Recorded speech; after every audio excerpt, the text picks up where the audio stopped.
기독교 교회사를 보면 교회 안에는 항상 외적인 박해와 내적인 박해가 있어 왔습니다. 이 둘 중에 더 무서운 것은 내적인 박해라고 할 수 있습니다. 구약 시대에도 또 신약 시대에도 오늘날도 거짓 선지자들이, 거짓 선생들이 우리 주변에 매우 많이 있음을 알게 됩니다. 오늘 1절 하반에 보니까 그들은 멸망하게 할 이단을 가만히 끌어들여 주를 부인하고 임박한 멸망을 스스로 취하도록 한다. 멸망하게 할 이단을 끌어들였다. 이단이 얼마나 무서운가를 말하는 겁니다. 이단이 들어오면 멸망케 한다는 거예요. 오늘 교회 내에 이단의 세력들이 우리를 멸망시키고 우리를 무너뜨리는 아주 두렵고 무서운 세력이라는 것을 밝히고 있습니다. 그리고 주님을 부인하고 멸망에 이르도록 하는 그런 세력들을 거짓 선생이요 거짓 선지자라고 말하고 있습니다. 그들은 잘못된 사상을 갖고 들어옵니다. 또 그들의 특징은 구변이 좋습니다. 아주 말주변이 좋아서 진짜도 가짜처럼 만들 수 있고 가짜도 진짜처럼 만들 수 있는 아주 그런 구변을 갖고 있는 자들입니다. 그래서 그렇듯한 말로 우리에게 접근해서 우리를 물들게 만들고, 아, 이게 맞는가 보다? 그동안 내가 다녔던 게 잘못됐나 보다? 아주 순식간에 물들게 만드는 그런 능력을 그들이 가지고 있습니다. 그들이 주장하는 이단 사설의 핵심은 기독론에 있습니다. 기독론, 즉 예수가 구세주가 아니다. 예수를 부인하는 거예요. 예수를 부인하게 만드는 것이 거짓 선생들의 핵심입니다. 여기 오늘 본문에 보니까 자기를 사신 주를 부인하고, 자기를 샀다는 얘기는 주님께서는 노예 시장에서 노예를 사는 것처럼 성도들을 그리스도의 보혈로 구속하셨는데 그것을 부인하게 만든다는 거예요.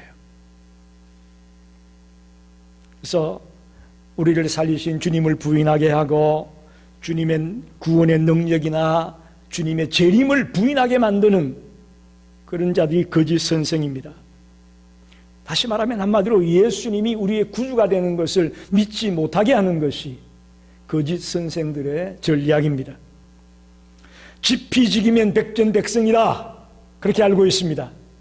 아무리 그들이 언변이 좋고 가문이 슬로 우리를 유혹하고 꼬셔도 우리가 적을 알고 나를 알면, 즉 거짓 선생이 누구고 어떤 자들이고 이것을 알고 대비하면 넉넉히 이겨낼 것을 믿습니다. 우리 성도들이 이 21세기에 우리 가까이에 와 있는 거짓 선생들을 대비하는 자가 되길 바랍니다.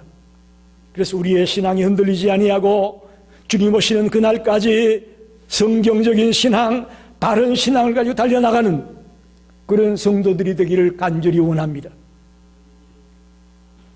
첫째는 거짓 선생들이 과거에도 있었고, 또 지금 베드로가 이 글을 쓸 때는 초대교회 당시죠. 초대교회에도 있었고 또 앞으로 미래에도 있을 것이다 라고 오늘 말하고 있습니다.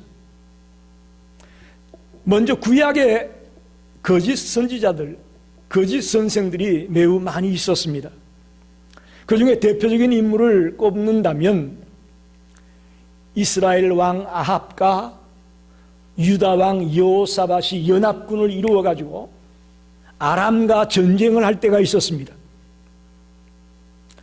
그런데 유다의 왕 여호사밧이 아합에게 말합니다. 그래도 전쟁터에 나가기 전에 선지자들에게 물어보고 나갑시다.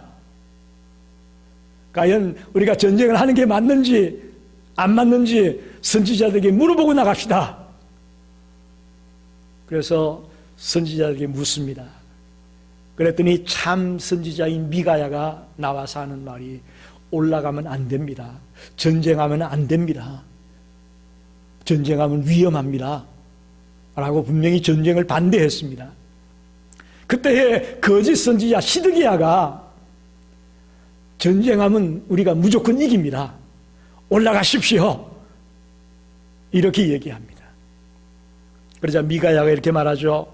하나님께서 거짓 영을 저 시드기야의 마음속에 집어넣어가지고 거짓 예언을 하는 것입니다. 이렇게 얘기하니까 시드기야가 흥분을 해가지고 미가야 선지자의 뺨을 들고 쳤다고 되어 있습니다. 그러면서 여호와의 영이 나를 떠나 어디로 말미암아 가서 내게 말씀하더냐? 너가 하는 말은 가짜고 내가 하는 말은 진짜야 라면서 미가야 선지자의 뺨을 치면서 흥분하면서 열을 냈던 적이 있습니다. 그러자 아합은 누구 말을 들어요? 거짓 선지자인 시드기야의 말을 듣고 미가야는 감옥에 가두고 전쟁에 나갑니다. 결과는 미가야가 한 말이 맞았죠. 아합은 그 전쟁터에서 죽고 맙니다. 이처럼 구약 시대에 참 선지자, 거짓 선지자가 늘 있어 왔습니다. 유대의 그 말엽에 예레미야 선지자는 유다가 바벨론에 망할 것을 예언합니다. 여러분, 선지자가 나라가 어떻게 잘 될 것을 좀 얘기해 주면 좋은데 선지자가 나라가 망한답니다. 바벨론에 망할 거야. 바벨론에 포로로 잡혀갈 거야. 이렇게 예언을 했어요. 그러자 하나야라는 선지자가 아니야, 바벨론이 망할 거야. 이렇게 예언을 했어요. 백성들은 누구 말을 좋아해요? 바벨론이 망한다는 말을 하는 사람을 좋아하죠. 그런데 예레미야 선지자의 말이 맞았죠. 이처럼 시드기야나 하나냐나 구약에도 늘 거짓 선지자들이 백성들을 미혹시키고 심지어는 왕들의 마음까지도 미혹시키는 이런 일들이 일어났음을 우리가 알고 있습니다. 초대교회 때, 베드로가 활동하고 있는 초대교회 때에 예수님의 제자들은 예수님께 받은 그 진리의 말씀을, 바른 복음을 증거하는데, 그렇지 않은 무리들은, 소위 말하는 바리새인들은 율법을 강조하죠. 또 복음의 진리에서 어긋난 소위 말하는 영지주의자, 초대교회를 어지럽혔던 가장 대표적인 거짓 선생이 누구냐? 영지주의자라는 겁니다. 노스티시즘. 베드로후서나 또 유다서 다 이단에 대한 문제를 다루고 있는데 대부분 여기 이단들의 핵심이 영지주의자를 말합니다. 그들은 이열론을 주장합니다. 영은 선하고 육은 악하다. 교회는 선하고 세상은 악하다. 이열론을 주장합니다. 그러면서 특별한 지식을 가진 자가 구원을 받는 것이지 예수를 믿는다고 구원을 받는 게 아니다. 그래서 영지주의자입니다. 지식으로 말미암아 구원을 받는다는 거예요. 근데 그 지식이 영은 선하고 육은 악하다 이걸 주장하다 보니까 두 가지 형태가 나오는 거예요. 하나는 금욕주의가 나와요. 금욕주의. 아주 산속에 들어가서 아주 그냥 금욕적인 삶을 사는 그런 형태의 영지주의자가 나오고, 또 한편 영지주의자는 윤리적으로 완전히 방탕하고 타락한 무리들이 나옵니다. 나는 영적으로는 구원을 받았으니까 이 육은 아무것도 아니니까 내 멋대로 내 마음대로 놀려도 상관이 없다. 그래서 윤리적으로 아주 타락하고 방탕한 삶을 사는 사람들이 나오는 거예요. 여러분 생각해 보십시오. 당시에 초대교회 그 사람들이 얼마나 달콤한 얘기입니까? 영적으로 이미 구원받았으니까 육적으로는 마음대로 살아도 된다는 이 말에 빠지는 거죠. 넘어가는 거죠. 마음껏 엔조이하고 마음껏 내 멋대로 누리고 살아도 문제가 없다. 이 육신은 고깃덩어리 이거 아무것도 아니니까. 아주 말은 그럴듯하지만 그것이 그들을 죽이는 사상이고 행위였음을 우리가 알게 됩니다. 그래서 바울이 갈라디아서 1장 6절 7절에 이렇게 말합니다. 그리스도의 은혜로 너희를 부르신 이를 이같이 속히 떠나 다른 복음을 쫓는 것을 내가 이상히 여기더라. 다른 복음은 없나니 다만 어떤 사람들이 너희를 요란케 하여 그리스도의 복음을 변하게 하려 합니다. 우리로 하여금 그리스도의 복음에서 떠나 다른 복음을 쫓아가게 하려고 변질시키려고 그들이 나타난 것이다. 그렇게 말하고 있습니다. 여러분, 구약 시대에도 있었습니다. 또 베드로가 활동하던 초대교회 당시에도 있었습니다. 그럼 오늘 우리가 사는 이 시대는 어떨까요? 이 시대는 없을까요? 이 시대는 더 많습니다. 더 많습니다. 여러분이 이번에 한국의 코비드-19 때문에 대구에서 문제가 컸었죠. 수천 명의 확진자들이 생겨졌는데 그 발상지가 신천지 교회라는 거예요. 신천지. 아직도 예수를 모르고 교회에 다니지 않는 사람들은 신천지도 똑같은 우리와 같은 교회로 보고 있어요. 이게 문제예요. 이게 문제라고. 그 이만이라는 교주가 뭐 나와서 절하고 이런 거 봤죠, 여러분?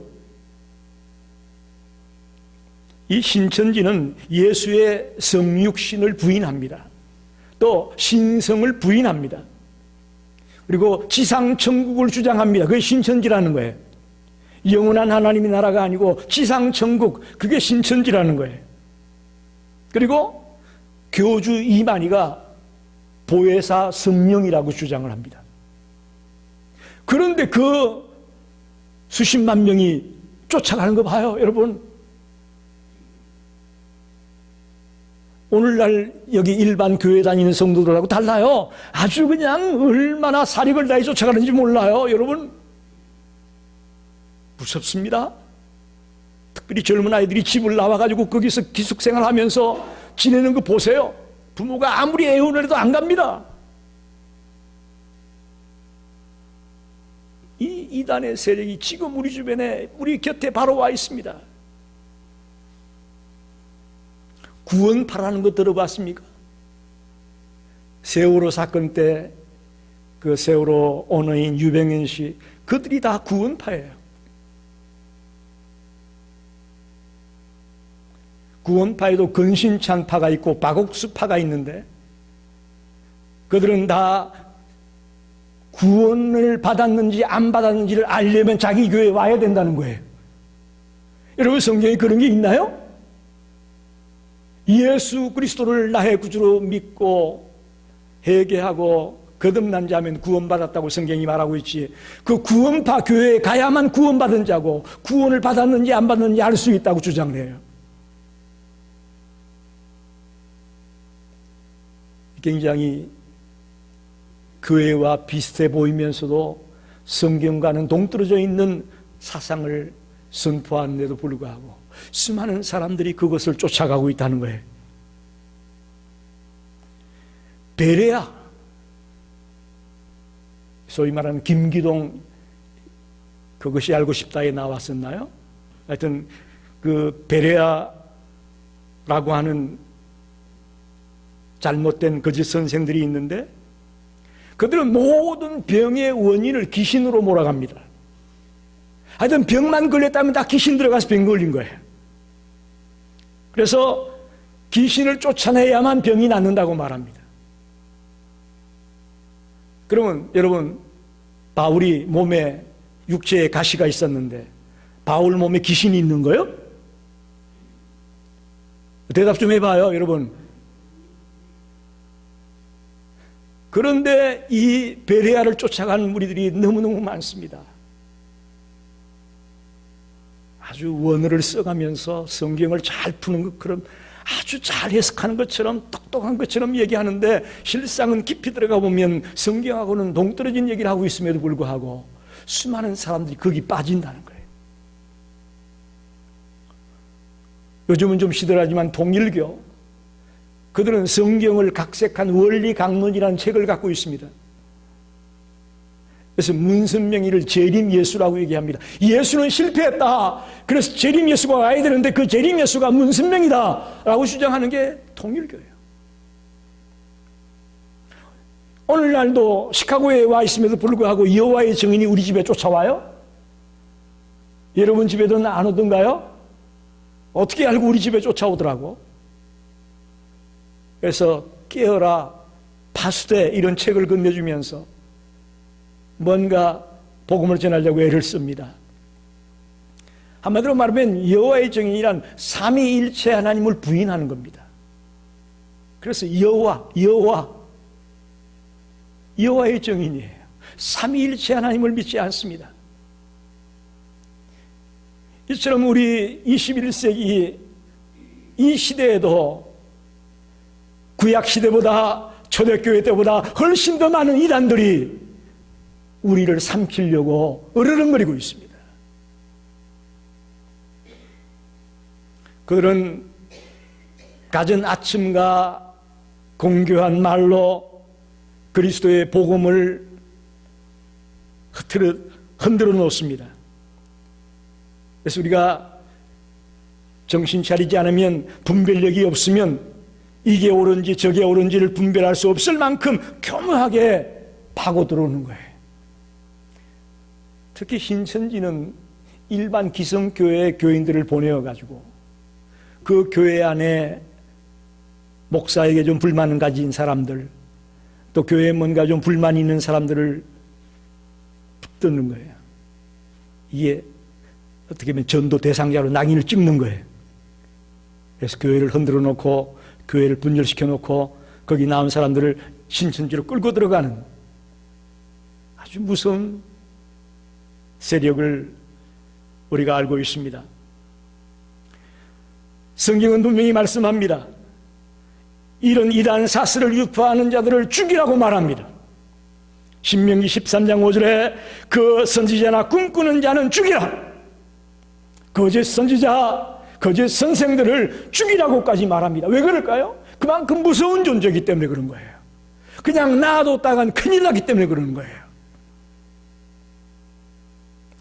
하나님의 구원의 도리를 거스르고 이단 사슬을 유포하는 자들은 어느 시대에나 있어 왔습니다. 그게 오늘 본문에서 첫 번째 말하는 거예요. 과거에도 있었고 현재에도 있고 미래에도 있을 것이다. 그러니 우리는 영적으로 깨어 있으면서 분별력을 가지고 철저하게 분별해낼 수 있는 그런 성도들이 되기를 간절히 부탁합니다. 두 번째로 거짓 선생들의 그 근본 동기는 뭐냐? 오늘 3절에 보니까 탐심이라는 거예요. 저희가 탐심을 인하여 지은 말을 가지고 너희의 일을 삼으니. 탐심. 성경에는 이 탐심이라는 말을 대부분 돈에 대한 욕심으로 말하고 있습니다만은 저는 좀 더 넓은 의미로 보고 싶어요. 탐욕, 일종의 성적인 욕심, 물질에 대한 욕심, 명예에 대한 욕심, 이런 모든 것들, 탐욕. 그러니까 거짓 선생들의 근본 동기는 탐욕에 있다. 이렇게 성경이 말하고 있다고 봅니다.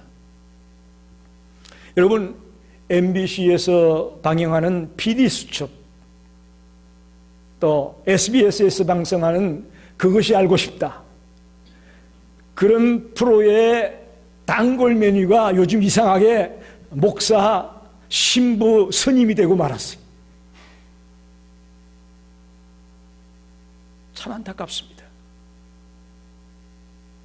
집중 조사를 해가지고 드러내는 그런 프로그램인데 그 대상이 목사, 신부, 스님이요. 그들의 비리를 보도하는 데 있어서 대부분이 뭐냐? 성적인 욕심, 물질적인 욕심, 명예에 대한 욕심으로 말미암아 그들이 어긋나고 있음을 보도하는 거예요. 그러니까 거짓 선생들의 근본 동기가 탐심이라고 오늘 성경이 지적하고 있는 부분은 매우 적절하다, 그렇게 봅니다. 거짓 선생들은 영혼이나 생명이나 이런 것보다는 공교히 만든 이야기로, 교묘하게 만든 이야기로 성도들을 유혹하는 거예요. 아첨하고 달콤한 이야기들로 그들의 마음을 사로잡습니다. 그리고는 그들이 가진 돈을 착취하고 또 자기의 명예를 채워나가고 자기의 여러 가지 욕심들을 채워나가려고 하는 그런 세력들이 거짓 선생들의 모습임을 성경이 말합니다. 마치 예수님 당시에 성전이 뭘로 변했어요? 성전이 장사하는 곳으로 변하지 않았습니까? 그렇죠? 거기서 뭐 돈을 바꿔주고 뭐 갖가지 재물을 팔고, 이것은 소위 말하는 성전에서 일하는 사람들의 허락을 받아야만 이게 가능한 거거든요.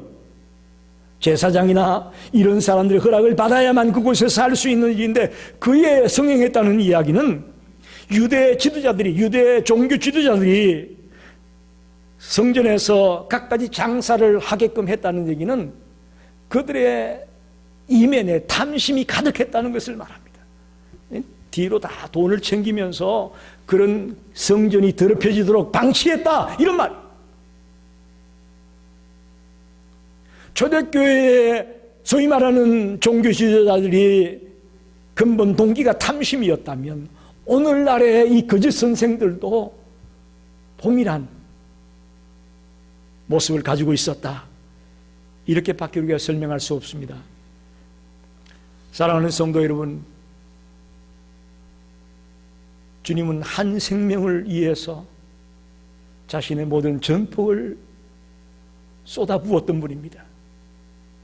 이 교회가 한 영혼 한 생명을 살리는 일을 위해 전폭을 쏟아붓는 그런 것이 되기를 원합니다. 물질이 우선이 되고 어떤 교회의 외형적인 성장이나 그럴듯한 모습이 이게 우선이 된다면 주님의 말씀과는 거리가 있다고 저는 봅니다.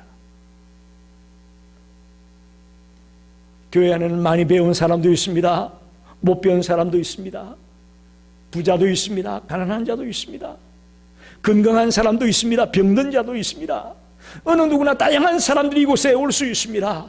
그 한 생명 한 생명을 소중히 여기고 그들을 주님의 자녀로 길러내는 그 일이 교회의 본분이지, 그들을 통해 어떤 이속을 챙기고 어떤 이익을 남기려고 하는 그런 모습의 교회라면, 오늘 1장 3절에서 2장 3절에서 얘기하고 있는 거짓 선생들의 근본 동기가 탐심에 있다라는 말과 똑같은 거죠.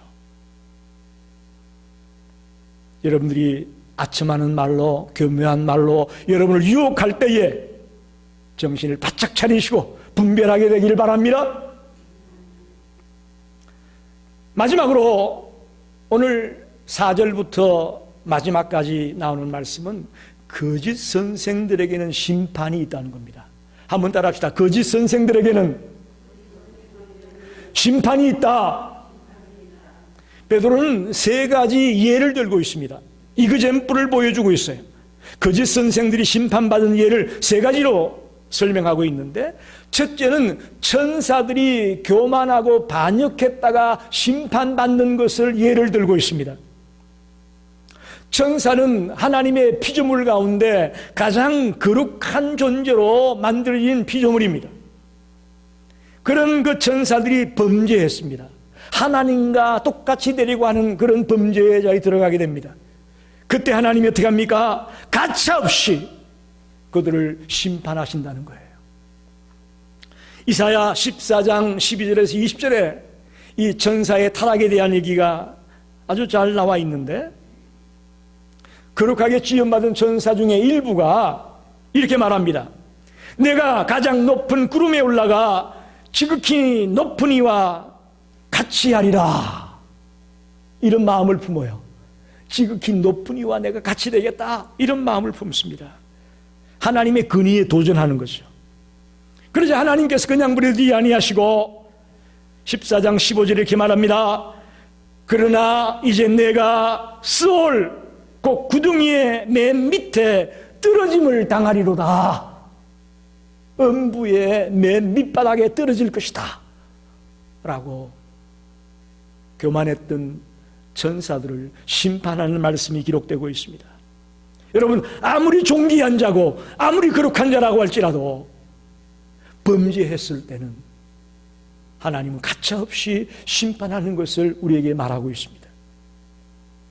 두 번째에는 노아 시대의 사람들의 무관심과 불순종을 심판하겠다, 그렇게 말합니다. 노아 시대의 사람들을 심판하는 내용을 예를 들어주고 있습니다. 노아 시대의 사람들은 악하기가 그지없었습니다. 창세기 6장 5절에 보니까 이렇게 말합니다. 사람의 죄악이 세상에 가득함과 그 마음으로 생각하는 모든 계획이 항상 악할 뿐임을 보고, 사람의 모든 생각이 항상 악하다는 거예요. 그만큼 노아 시대 때 사람들이 악하고 타락한 그런 상태에 있었음을 말하고 있습니다. 그래서 하나님이 어떻게 하실까요?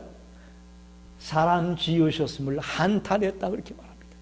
얼마나 하나님이 마음이 아팠으면 사람을 만들었던 것을 한탄했다.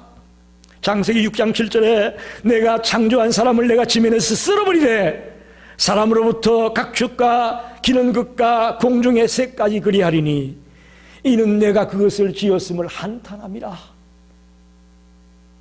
노아 시대 때 사람들이 얼마나 잘못된 길로 갔으면 하나님이 한탄했습니다. 그런데 놀라운 것은요, 하나님이 그 즉시로 그들을 심판하지 아니하고 시간을 줍니다. 노아가 방주를 만들면서 틈틈이 그들에게 복음을 전할 수 있는 기회를 줍니다. 노아의 말을 듣고 한 사람이라도 회개하고 돌아오기를 하나님 기다리십니다. 여러분, 아무리 불경건하고 아무리 타락한 무리라 할지라도 하나님은 기회를 주십니다. 회개하고 돌아올 기회를 주시는 거예요. 굉장히 큰 교훈이 여기 있다고 봅니다. 야, 노아 시대 그 악한 사람들 싹 쓸어버려! 이거 아니고요, 그들을 쓸어버리기 전에 노아를 통해서 복음을 전해서 회개하고 돌아와서 같이 구원받기를 원하는 하나님의 마음을 읽을 수가 있습니다. 노아의 구원도 중요하지만 타인들, 노아 밖에 있던 그 악한 무리들도 하나님 관심이 있었다는 거예요. 그들도 한 사람이라도 빨리 돌아오기를 간절히 원하고 있는 주님의 심정을 엿볼 수가 있습니다. 우리 성도에게 당부합니다. 나는 구원받았으니까 됐어, 우리 식구는 다 구원받았으니까 됐어, 이거 아니고요. 하나님 그것도 소중히 보지만 여러분 주변에 있는 여러분의 친지들, 여러분의 동창들, 또 여러분의 이웃들, 그들에게도 하나님 관심이 있습니다. 그래서 여러분이 그들에게 복음을 전해서 한 사람이라도 회개하고 돌아오기를 기다리고 있다는 것을 꼭 명심하기 바랍니다. 세 번째에는 소돔 사람들의 호색을 심판하겠다, 그렇게 말합니다. 항상 성경에 소돔과 고모라는 이름이 나올 때는 최고의 죄와 반역을 상징하고 있습니다. 최고의 죄악, 최고의 반역을 상징할 때 소돔과 고모라, 낙인이 딱 찍혔어요. 그들이 행한 죄는 특별히 성적인 죄인데 동성애라는 것입니다. 참 이거 심각한 일입니다. 오늘 미국의 많은 교단들이 갈라지고 있습니다. 즉 UMC도 둘로 갈라졌어요. 동성애를 찬성하는 쪽과 반대하는 쪽이 갈라졌습니다. 장로교단도 동성애를 찬성하는 사람, 반대하는 사람 갈라집니다. 굉장히 심각한 일입니다.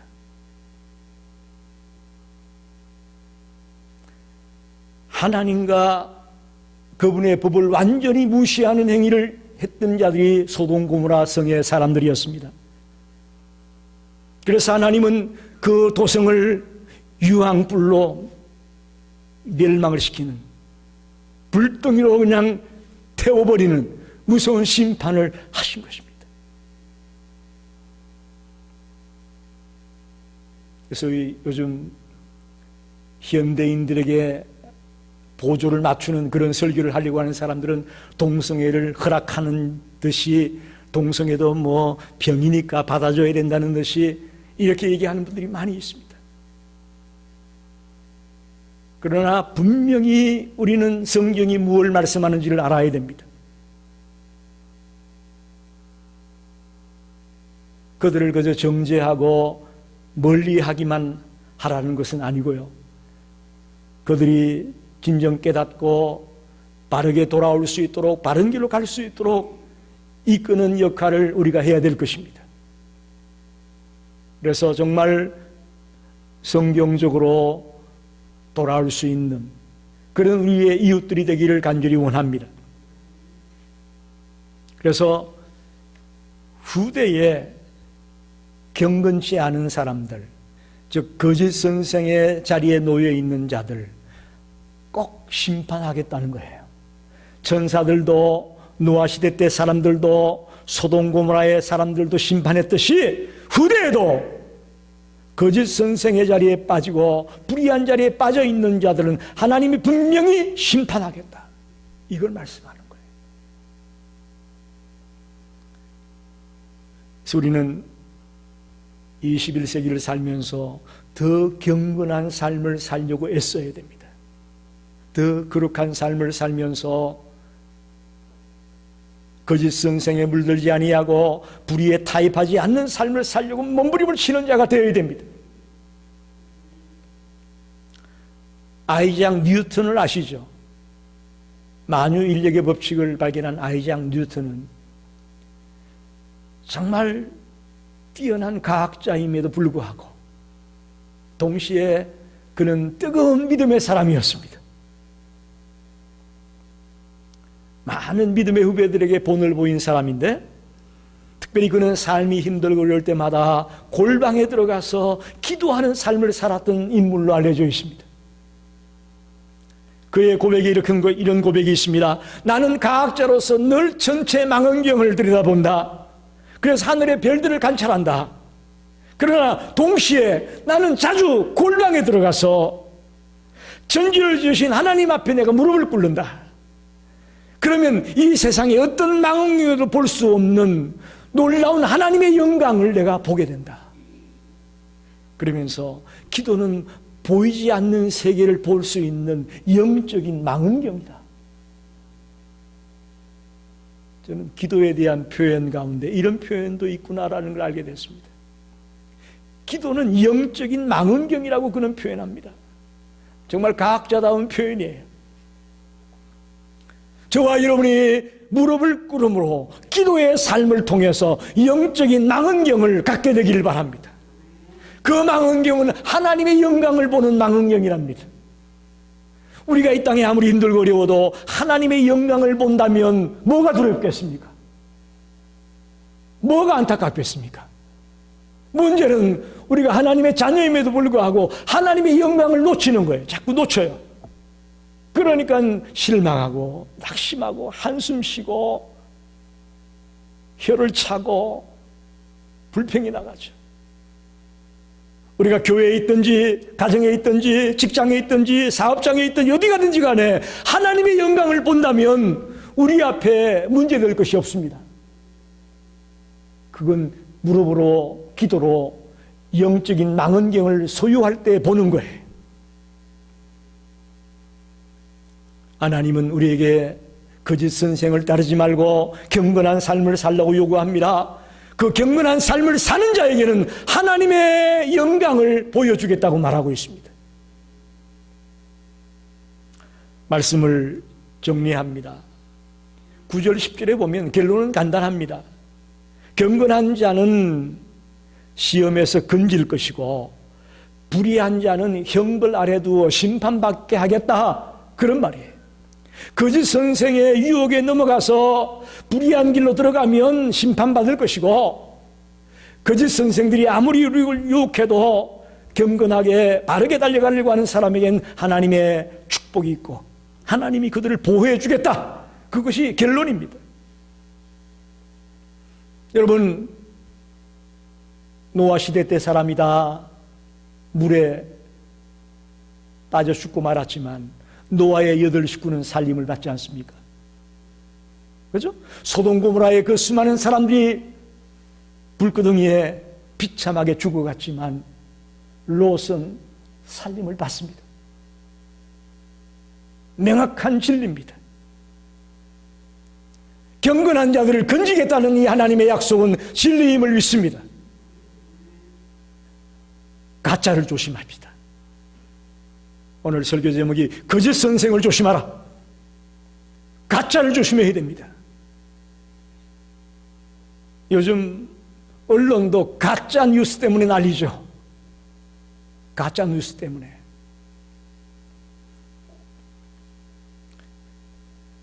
지난번에 김정은이 죽었다고 가짜 뉴스가 돈 적이 있습니다. 그런데 누군가가 저에게 그걸 보내줬는데요, 진짜 김정은이 죽은 것처럼 만들어 놨더라고. 야, 그래서 내가 집사람 보고, 야, 김정은이 죽었대 이랬더니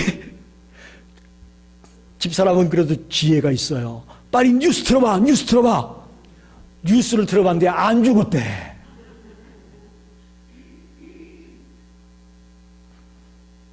여러분, 가짜를 조심해야 돼요.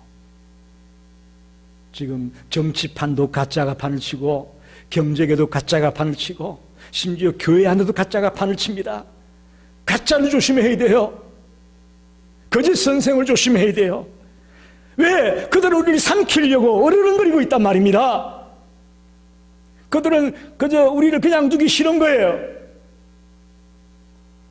그래서 우리는 정말 정신을 바짝 차리고 이 거짓 선생들을 구분해내고 분별해내고 바른 성경적인 신앙으로 달려가려고 몸부림을 치는 지혜로운 성도들이 다 되시기를 간절히 축원합니다.